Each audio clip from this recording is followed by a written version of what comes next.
I've got a grocery haul that I want to share with you, but I got to make it quick because the sun is going to set in like an hour or so, and I want to spend some time with Raven outside. So you'll come tag along too later, but I want to go through all of this real quick because I'm going to be making a sauce that I eat with cold soba noodles. And so, yeah, I'm just going to go through a few things that I bought today. So this is Zaru Soba. It's a Japanese buckwheat noodle, and I bought about 4 packs of these. There's about 4 pounds or so, but yeah, 4 packs of these, $7 at one store. I've found the exact same thing at a different store for $12. So $7 is a pretty good deal. I have a bunch of cans of quail eggs. These are cooked quail eggs in a can like this. I think I got like 6 cans of these. This right here is called Mam Tam Wei. It is a shrimp sauce with papaya. It's a bunch of raw fish that's been cured in here with like vinegar and sugar, and so that's why it's turned red like this, or orange. But technically it's still raw, but it's cured. It's really, really good. And this specific brand is very, very hard to come by, and it's hard to find. It's only available once in a while, and when it is available, I buy a bunch of jars. I bought like 6 of these jars, and I plan on buying more. And then we've got rice seasoning. This is wasabi flavored furikake. This is for the soba. This right here is a soup base for cold noodles. There you go. So I got this. This is basically a soup base that you usually dilute. I'm not entirely sure if this one is something that you need to dilute. I don't think so. I bought another one here. Let's see. This right here. So right here. So this one here is a soup base that is concentrated. So this one here you actually do dilute. And then there's also a dilution sort of suggestion. Like right there. These 2 bottles here, you've probably seen this before already in my previous videos if you've ever watched any of my other food hauls. This is a Oriental raisin tea drink, but it's not raisin. It's not like it's called the raisin tree, but it's very good. It's aromatic and it's really good. Got a bunch of red chili. This is Thai chili peppers. I'm gonna make a Vietnamese sort of dipping sauce with this, along with the garlic. This is just Korean brown sugar. I bought 2 bags of these, and this is gonna be part of the sauce that I'm gonna be making. I have some mirin. It's a Japanese rice, sweet cooking rice seasoning. Coarse pepper powder. And a jar of like pure honey. Let's see here. This right here is a large container of low sodium sea tango soy sauce. It's essentially just kelp soy sauce. This right here is a rice syrup. So it's essentially just rice malt syrup. It says ingredients rice syrup, and that's basically it. So I'm assuming it's made of rice and sugar. I got some ponzu sauce here, the lemon version of ponzu sauce.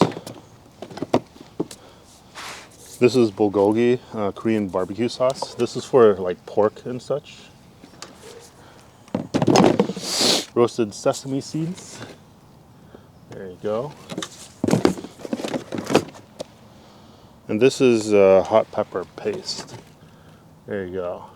And it also has like a heat level. It's heat level number 3. There was also a heat level number 4. I opted for this because my heat tolerance is pretty okay. You know, I enjoy spicy stuff, but not too much. 3 seems like it's decent. Has several cans of kimchi.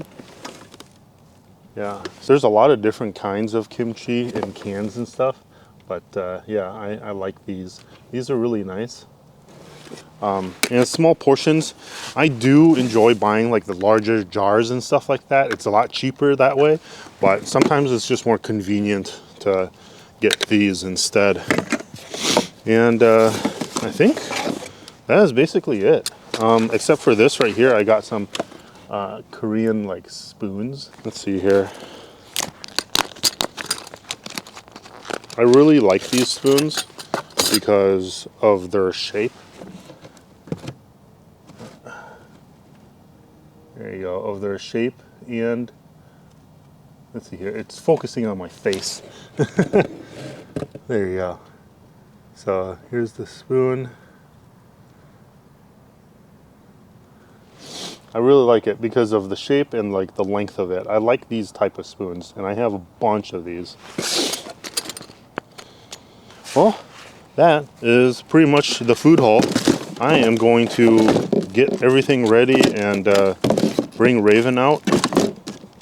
I also want to kind of show you like how I prepare and do sort of like a get ready with me while I prepare to bring Raven to a park or something, because it's actually very specific and I kind of just want to share it. I think it might be interesting to some people. So let me put a few things away here.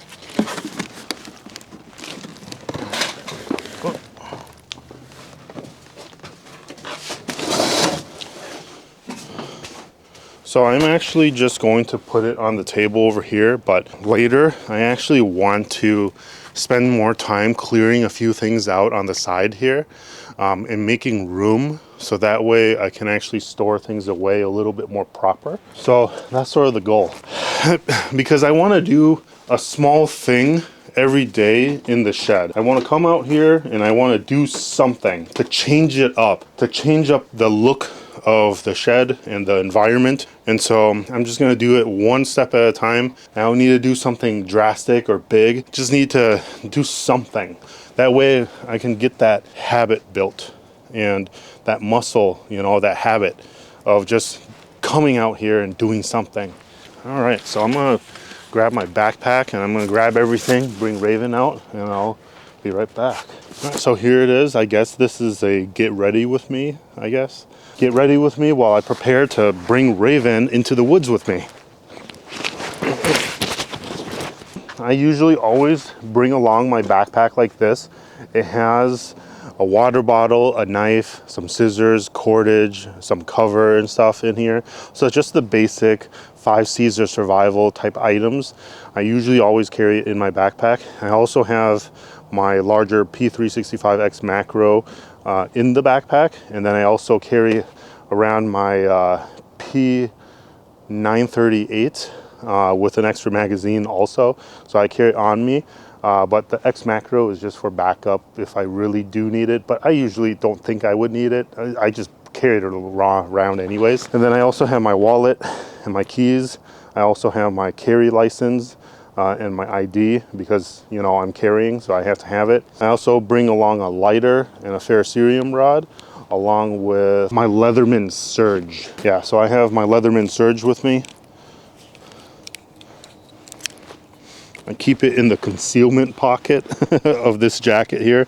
Normally you would put a gun in here. I got my phone, and then I also have a really bright flashlight. This right here is one of my EDCs. I always carry it around. This is what it looks like, and it has multiple settings, and it has an incredibly bright setting, but it's called the T4K, and I think the 4K means that it's 4,000 lumens. But yeah, I always carry it. And you'll notice that on my backpack I have this right here. I've got a lanyard on the strap with some cordage, another lanyard, and then Raven's leash or retractable leash. So in my opinion, I feel like having both hands available and free when you're out and about is incredibly important, especially if you're in the woods or if you're in an area where you might encounter some trouble or something where you will need both hands. I always feel like it's important as far as like a survival and protective sense that you have both hands available. And so that's why whenever I walk Raven, I always have both hands available. That's why I have this system set up. And so I hook this up onto Raven's collar or harness, and then this just dangles like this and this goes, and she just walks freely. But whenever I need to stop her, I just press this or just pull her back, and it's nice and simple. Or I can just lock it and she could be walking only a few feet in front of me. But doing it like this allows me to keep my hands in my pocket or always have them free and available to me to do whatever I need. And I'm not always like, I sometimes do look at my phone, but I usually always like put it away. I always have both hands available, and I'm always really attentive to my surroundings and such. And so let's go to the woods. All right, so I have everything here. Stay. Clip her on. Let's go. So, come here, Raven. And so pretty much I can freely walk her like this, and it's really, really simple. I normally have a harness for her, but for today, I'm just gonna keep it on her collar. We're just gonna do a quick loop through this sort of park area, the woods that I actually ended up seeing the cougar. And I do wanna talk about the cougar in a little bit. Hey, Raven, come here. Hey, there you go. She was right by the tripod. Well, I guess I can just talk about it now. The cougar, after about like a few weeks after I saw it, there was more sightings in Minnesota for that cougar. It was a male cougar, and it was spotted on a Ring camera on somebody's driveway, and then moments later it was struck by a vehicle on a highway. And so it's kind of a sad outcome that it had to die, yeah, it's such a crazy story. Like, I can't believe I saw it and then it ended up dying, because it's very unlikely that it was a second cougar or another cougar, because we don't really have a population of cougars in Minnesota, and it must have been just a straggler from a different state. But let's head out. And so as you can see, Raven is tethered to me basically like this. And so it's just on my backpack, and she's just tethered, and she just kind of walks, you know, in front of me and around. She does her business. And I have two hands free, kind of. Like right now, currently, because I'm filming, I don't have two hands free. I only have one hand free. However, most of the time when I'm going through here, I usually am not filming and stuff. But let's say if I really wanted to film, probably can definitely film with like a chest mount or something like that. That actually would be pretty cool. But we're gonna go into the woods now. Let's go this way, Raven. Come on. See, this is actually right where the cougar jumped in front of me. There's trash in the back there. It's like a refrigerator that's been, or no, I think it's like a freezer or something. And it's just a bunch of trash there. But yeah, it ran right in front of me, right into these woods right there. It was crazy. And I was out that way coming this way. And then the Kai wolf ended up showing up in this area too. You know, it was following me. But it looked like it was tracking the cougar. Let's go, Raven. But yeah, normally I would put Raven on a harness whenever we're going out into the woods. See all this trash from homeless people? I really wish that they didn't do that. There's a bunch of trash here. There's like peanut butter and like a can. There's some cans of food here that's actually still full. And then there's a whole ass backpack right here. And it looks like a brand new backpack too. This is a elm tree. Yeah, it's an elm tree. I can tell because I have seen it sort of leaf out and stuff during the summer. So it's from this tree right here. And so it's an elm tree and it's been down for a while. I actually can probably saw up the pieces and take some of the pieces. Elm trees are somewhat dense. It's a harder type wood and it's really nice wood. And so I might come back and just take a bunch of it.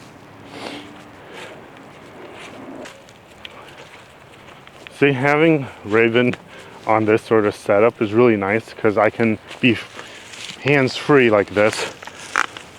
But sometimes the leash would get tangled up, but it's okay. But as you can see, she'll just kind of do her own thing. And she walks the trail pretty well. She usually stays on trail. But yeah, that day that I saw the cougar, I was actually deeper into these woods, somewhere further off that way. And Raven was off leash. Raven was off leash, running around and just kind of having fun with me. I gotta come back to these woods and like break down these trees. This is a trail, but these trees, these widow makers have fallen. And so now I gotta crawl under. Raven, come here. Come here. All right, let's find a different way. Let's go this way. No, no, come here. Come here. Let's go. No. Yep, good girl. All right. No, no. Come here. Come here. This way. You gotta find a way around. Let's go. All right, there you go. Now I can crawl in. Say, Raven, this shot is going to be really stupid because I'm crawling through like this. Ah. Oh, yeah. To kind of show you, but now I gotta go back and grab the camera. Come here, Raven. All right, I'm gonna unleash her. Noi. Noi. Come here, over here. Noi. Good girl. Stay. Stay. Yeah. Stay.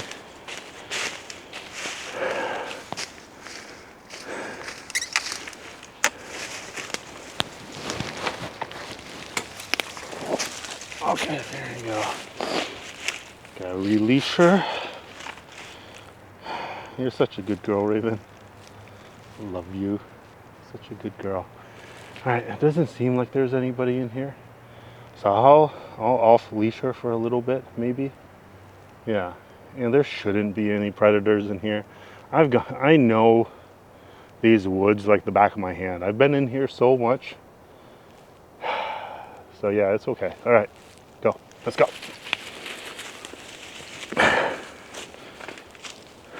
But it is getting dark though.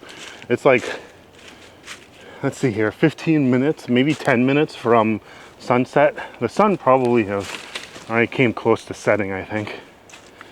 So it's gone dark. So you know what I have missed? I have missed the smell of smoke. The smell of like burning campfire or something like that, you know. I've missed that. Let's go, Raven. And so I want to get the shed cleaned out as soon as I possibly can. I'm gonna work on it, you know. It's a daily thing that I gotta work on. It's a one step at a time thing.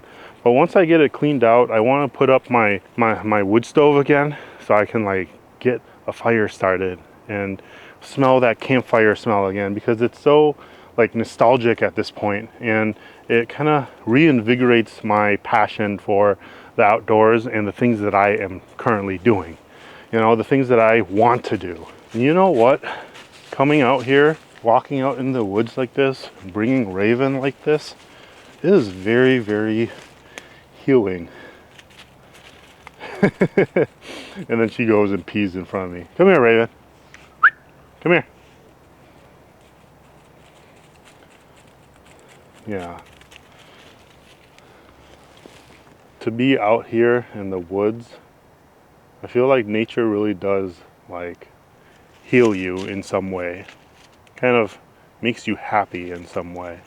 It feels really nice being out here in the woods.